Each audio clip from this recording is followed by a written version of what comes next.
What's going on, everybody? My name is Crypto Corey. I want to thank you for joining me. Yes, we are back in the truck, and yes, we are going to do another Veve and a Comey video. So if you would, real quick, please subscribe to this channel and like this video. And if you would, click the bell notification if you want to get more updates when I do future content. This is just really a discussion about now that we've got, this creme de la creme of Veve for now, until Pokemon.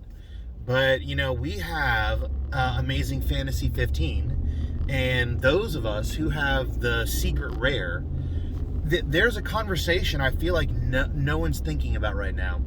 So if you see the comparisons people have made, people like to compare the Marvel Comics #1 to Amazing Fantasy 15, and it's got 6 times more editions. There's 60,000 total editions of Marvel Comics #1. There's only 10,000 editions of Amazing Fantasy 15. And if you look at the secret rares themselves, I believe there's about 600 secret rares for MC1, and Amazing Fantasy 15 is 250. So here we've got Spider-Man. Again, so Spider-Man versus Marvel Comics #1.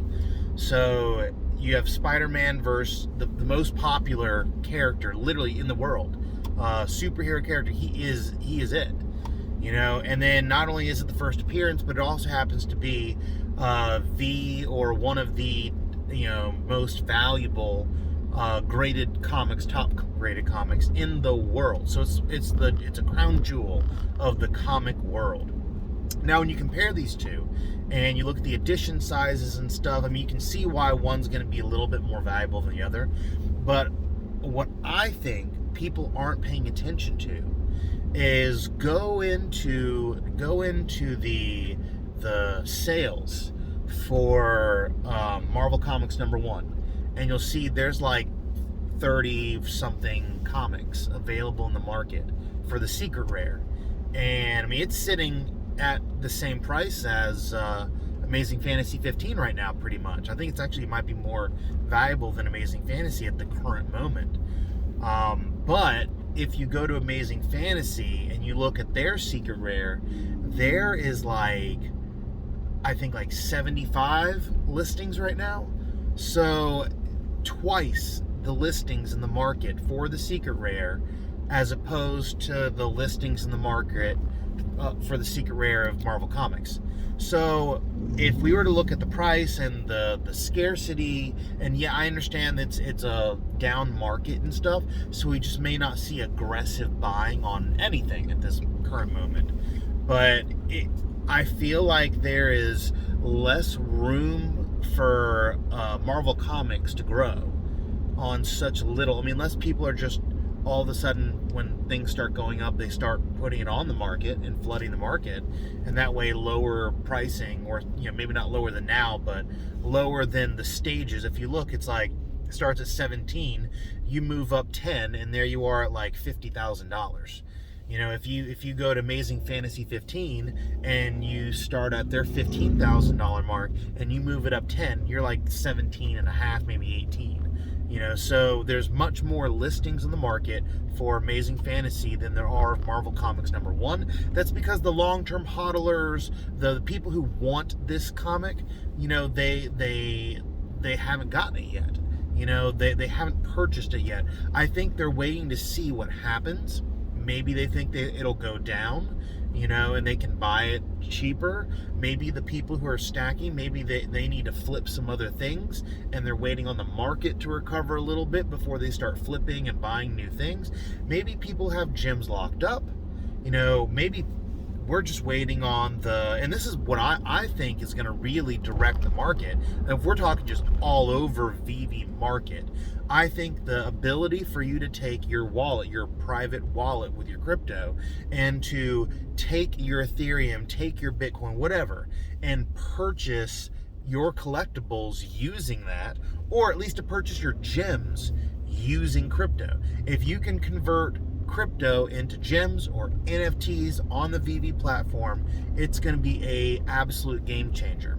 it basically opens up the market to a whole new group of people who now have a ton of money, who are willing to spend into this app, and everyone can celebrate, right? So, I urge you to, if you've got the gems, 15 grand for a secret rare comic right now. I mean, if you were to talk to me last year, not maybe not this time, but let's just say if you were to talk to me in September or October of 2021, and you were to tell me to go out and buy something for $1,500 at that time, this is how I was like, man, I don't know, secret rare Spider-Man, he came out, he was a couple $1,000s, that's kind of out of my price range. And then all of a sudden, by the time January hit, or January hit, secret rare Spider-Man hit $100,000.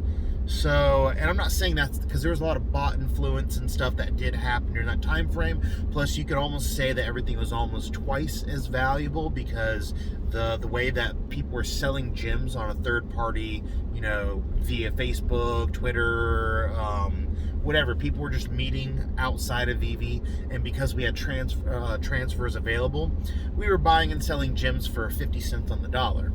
So you could pretty much cut the prices in half at that time, kind of. Maybe not half, maybe more like 70%, 65%, something like that, because there's some people who just never participated in the third-party buys and sells.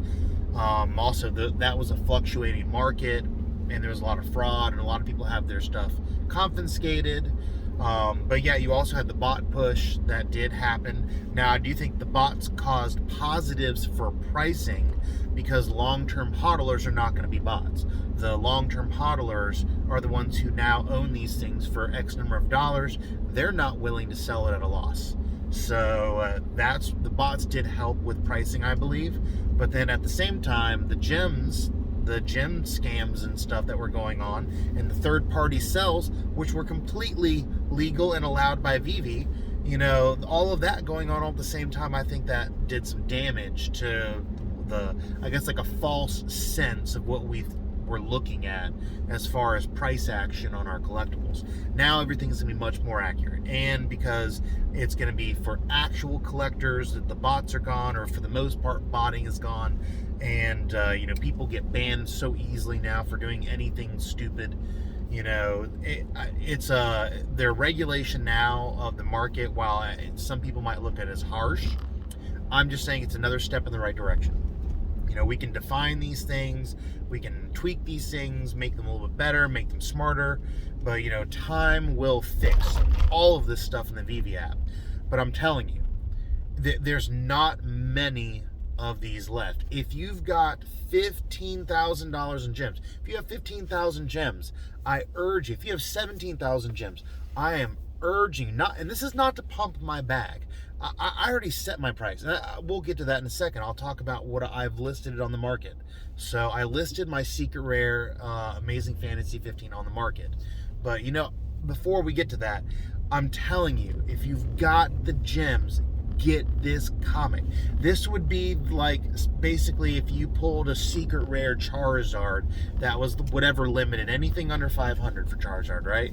Anything like that, it is going to be the grail of grails on Veve. And not to mention if any type of utility comes out of any of this stuff. But comics alone, I'm telling you, get secret rare Amazing Fantasy 15. Get it as fast as possible. Not pumping bags, and I'll tell you why here in a minute. Or actually, let's go ahead and transition into that. So, it sounds like I'm pumping my bag because I own secret rare Amazing Fantasy, but I've listed them on the market. So you would think like, oh, you're just trying to sell it, and you're trying to pump your bag, and you got to, set to like some amount for you to be able to close out. Well, kind of, but not really. I have set him at just shy of $100,000.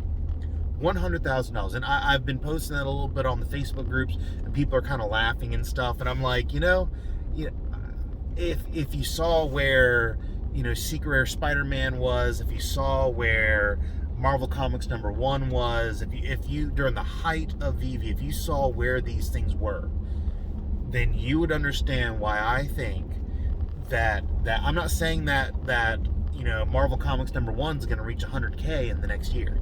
Let's just say peak of the next Bitcoin cycle. Let's say it's all correlated, market-wise, and Veve pumps whenever the crypto market pumps. You know, as a not like solid, but you know, as a whole, the industry pumps. Therefore, these collectibles go up. I foresee in the next 3-4 years, just because that's going to be the next Bitcoin cycling, I can see maybe not, you know, Marvel Comics #1 Secret Rare getting up to 100K again, or Secret Rare Spidey getting up to 100K again, but I absolutely see Amazing Fantasy 15 Secret Rare at a 250 total editions, most desired comic on the planet. You know, I can absolutely see that thing hitting 100K well before that. Honestly, I think I'm selling myself short on stating it's 100K within 4 years. Honestly, I kind of evaluated it at around $140,000, but you know, I can always adjust that price later if I start to see, let's say, healthy growth. So we're not talking like people coming. I know I'm telling you to go out and buy it, but we're not talking about like pumps or anything. So the pumps proceed by dumps, I would just assume. You know, but I'm talking about slow, steady accumulation of this collectible into people's collections. I see this thing easily hitting $140,000 by the top of the Bitcoin cycle, of the next Bitcoin cycle, which would be what? So you have 2024 May, so basically years. So let's just say the winter. We'll say the winter of 2025. You know, that's when I would think that this thing would hit $140,000. So, you know, that's it. That's basically it. You know, don't sleep on this if you can afford it. If you can get the common. Now, a lot of people are speculating $1,000, and some people say in a week, some people say in a month. But I'm telling you this. If you were to go into the stock market and go to invest for, let's say, like 6 months, and you knew you could turn $500, $600 into $1,000, you would do it in a heartbeat. So stop waiting around on these things and get them while you can at the good prices you can. Don't be dumb if you see them spiking.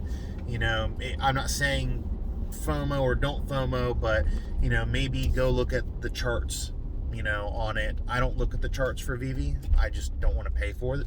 I watch people who do the charts. But, you know, maybe get yourself some charts for Veve and look into it. And, you know, if you see some slow, steady accumulation, buy it now. If you see just a random spike, that could just be a whale coming in and buying up a bunch of stuff. And then some of the people who are trying to diamond hand could be selling them out. But, you know, I want to thank you again for joining me. I know it's a long video. Haven't done one of these in a while. So it's really good to be back in the truck talking to you. Please like this video and subscribe to the channel. My name's Crypto Corey. Nothing I say is financial advice, as always, right? And I'll see you on the next one. Have a good day, Veve fam.